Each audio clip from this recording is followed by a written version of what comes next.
What is going on, everybody? This is your boy Run Z back at it with a brand new episode of Co-Star, and today we're taking a look at the all-new 2020 Toyota Corolla Hybrid. Let's roll the clip.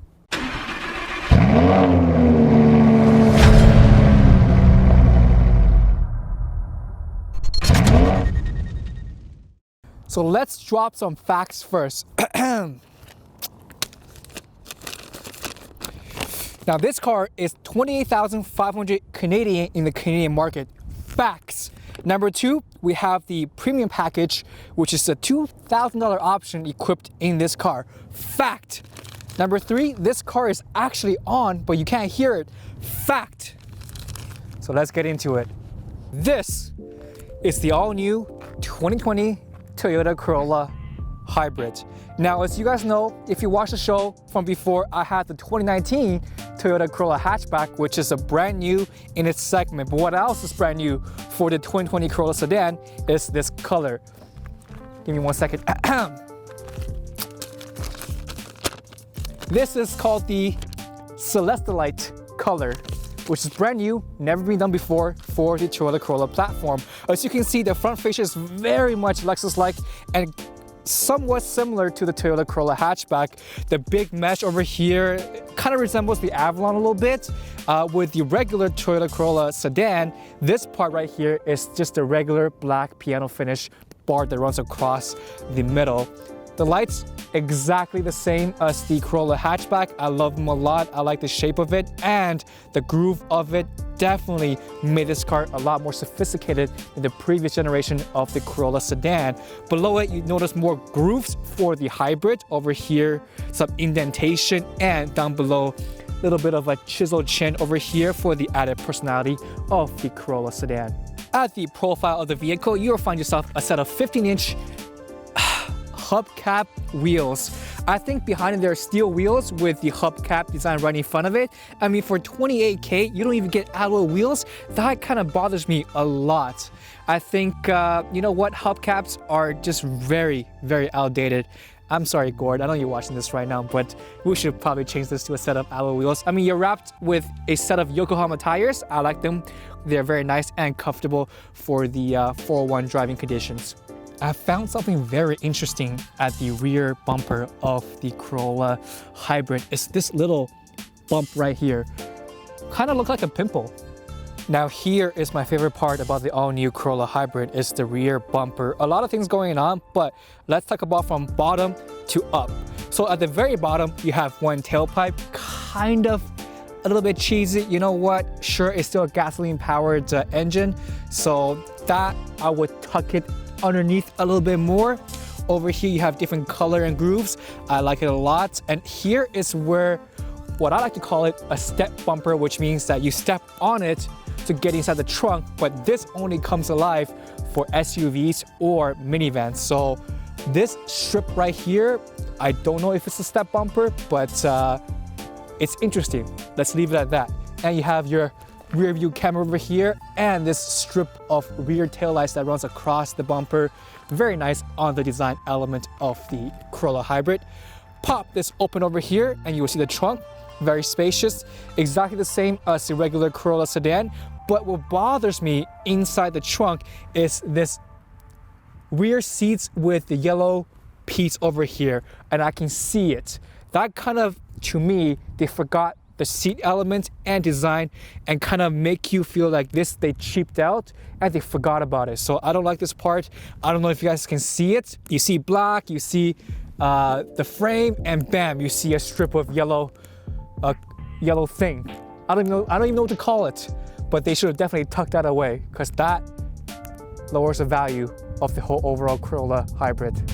Now the good thing about a hybrid car is when you turn it on, it's very quiet. And the bad thing about a hybrid car is when you turn it on, it's also very quiet. So you don't know if the car is on or not. So I kind of like the very quiet cabin because I like to enjoy my music. I like to have a conversation with my passengers. So to me, that adds brownie points. The interior is pretty much, I would say 99% identical to my Corolla hatchback. Leather wrapped steering wheel, leather seats, power adjustable seats, heated steering wheel over here, very cool. All the key essential options that you need for your day-to-day commute, right? Also, your leather-wrapped stick shift over here, very cool, with 3 different drive modes, and your traction control and EV mode right beside it. And right behind it, you have your brake hold, one of my favorite features. I know I say that every single time a car is equipped with it, but that's personally my favorite option, period, for your comfort, convenience, for your day-to-day commute, right? So let's talk about the center dash. Brand new digital display, crisp, great saturation. I love this key aspect in the center dash. This to me is not, it doesn't have that in the Corolla hatchback, and I love the resolution. Usually when people do digital displays, you know, the sharpness, the saturation, and the whole overall responsiveness isn't there, right? But this is very elegant, very simple, and there isn't too much controls for you to play around with. So it's very easy for you to get used to and get inside and start driving right away, right? And for your climate control, you have a single climate control. I mean, for 28K, I do wish that this car have dual zone climate control. Great texture and material used on the buttons over here. Very nice. Below it, you have your heated seats and your wireless charging pad. I turned it on, I put it on, and it works. Okay, so when I tried that before, it didn't work, but I guess it just takes quite a bit for it to activate. And this is kind of one of the other things that I didn't quite like in my Corolla hatchback, is that it just takes so long for the wireless charging pad to activate, right? And up ahead, you have this big screen, which I love in my Corolla hatchback, and they brought it over to the Corolla hybrids. You have some things to play around with, but this map over here where you can see your battery charging, your engine electric motor, that's pretty cool for you to look at, and they simplified it for you to understand when your battery is full, right? Other things, very simple, audio, not much going on. This car is equipped with Apple CarPlay, very nice, but for 28K and for the Corolla hybrid, you don't have sunroof, but you can get sunroof in the Corolla Sedan. Now the comfort extends all the way to the rear passenger seats. Leather feels very comfortable and great amount of leg space. Almost identical in terms of spacing in my Corolla hatchback, but what's new in the Corolla hybrid is the rear heated seats, which I do not have. But you know what the difference is between the Corolla hatchback and the Corolla hybrid in the door? My Corolla hatchback has a rear cup holder which can fit a large cup, but here you just have a little bit of space over here, a grab handle, and that's about it. To continue, we can pull this down and you have 2 cup holders, but this thing kind of just flops down. It doesn't stop in the middle, it just flops down. So a little bit disappointed over here, guys. So yeah. So one of the good things about owning a hybrid car, guys, and this is a Toyota Corolla first, we've never actually have a hybrid version of the Corolla period before, right? So the good thing about this is it's great on gas. The rating is 4.5 liters per 100 kilometers, but we all know that that doesn't really happen. So if I do about 5.5 to 6 liters per 100 kilometers, I would consider this car very well done, because we're not going to have those perfect road conditions when this car is tested, right? Under the hood, we have a 1.8 liter from the LE trim line, which is about 120 horsepower. You can get a 2.0 liter 4-cylinder engine with a higher trim in the rest of the Corolla Sedan lineup, but not in the hybrid version. So hybrid is a little bit unique to its own class, but acceleration to me feels a little bit lackluster, but I'm not looking to accelerate from 0 to 60 in this car. I'm looking for comfort, I'm looking for fuel economy, I'm looking for my day-to-day commute to be just that much more convenient with the technology inside the Corolla, right? And you know what? After driving this car for quite some time, the seats actually feel very comfortable, a lot more better than the cloth seats that I have in the Corolla hatchback. So I wish I could have gotten leather seats, but now it's a little bit too late. Other than that, there is an additional B gear in the transmission gear selector, and B essentially helps the braking process when this car travels downhill. So the engine uses the brake, instead you're tapping your brake to make sure that you're within the speed limit so you don't roll too fast. You know what I'm talking about, guys? Yeah, so that's pretty cool and unique, and this is the first time I'm noticing that this car has a B gear. And for other cars like mainly SUVs, you have this downhill button that you can press whenever you're traveling downhill, so the engine applies the brake for you, right? So I think that in a sedan for me is pretty cool, and I'm loving that Toyota is heading to an area where they're bringing more technology and features in their sedans or everyday vehicles, right? And we're about to tackle on some corners. I know this car shouldn't handle as well as a sports car, but let's see how this car does on corners with the body rolls. Not too bad, very minimal, a lot better than most of the SUVs, and a lot better than a lot of the sedans in its competitive market, right? And I'm loving the digital display right in front of me, guys. I know I went over it very briefly, but this 7-inch, I guess, display is just so easy on the eyes. And I'm loving that the color and the dials are all done in blue, because psychologically speaking, and I remember this from my Psych 101 class in UFT, is that people like to type in blue or have a blue background because it retains information and it retains people's attention.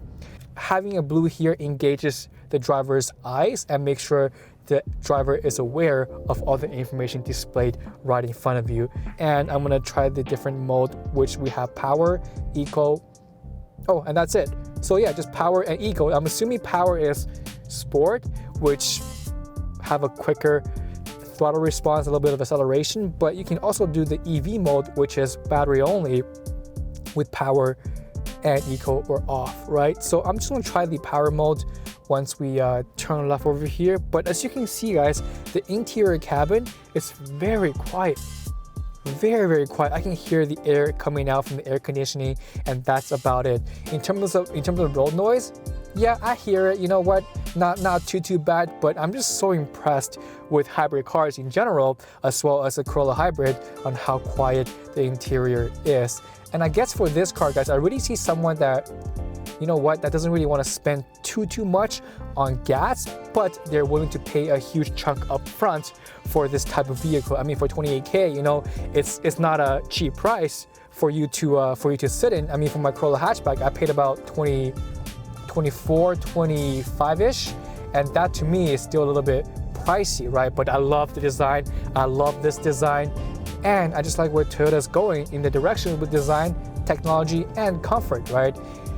And last but not least, this car is equipped with Toyota Sensing 2.0. It has a lot of great safety technologies in there, pretty standard, you know, blind spot monitoring, all that kind of good stuff, pedestrian detection, things that are standard in Toyotas and also in Civics as well, right? We're going uphill right now, and as you can see, the engine is very noisy when we put it to work, right? So I guess for uphill, this car do lack a little bit of power, but this is just a reality, guys. I'm just being very honest and transparent with you. This is a great day-to-day commuter vehicle. You're probably gonna be barely spending any money on gas, probably fill up your tank once a week, or not even that if you're doing maybe a 20 to 30 kilometer travel range every day. And I just think this is a great overall value with all the technology, comfort, and the design element is what attracted me the most about the 2019 and the 2020 Corolla platform hatchback or sedan. If you own a Prius, you understand how rare you fill up your gas tank, right? I know one of my friend's grandma was telling this to their grandson. Oh yeah, we haven't been filling up the gas tank for about a month now because this car is so efficient. And now, I guess, if you don't like the Prius platform, you can finally get it in the Corolla. And I think Corolla, to me, along with the Civics and the Sentra, is a great starting vehicle. And I think that all the values they add all together is definitely a go-to choice for your first car, whether it be a brand new or pre-owned, and you know, you move up afterwards, or you just fall in love so much you decide to stay within the platform for the entirety of your driving career. Do you have a driving career? Your driving lifespan, let's call it that. So that's all from me today, guys. If you're new here, make sure you hit that subscribe button and give us a thumbs up. And if you're curious about the 2019 Toyota Corolla hatchback, make sure you check out our review right underneath the link or at the end screen. My name is Runzi. Thank you to Georgetown Toyota once again and Gord for letting us experience the all-new 2020 Toyota Corolla Hybrids. And I will see you on a brand new episode of Cold Start next Saturday.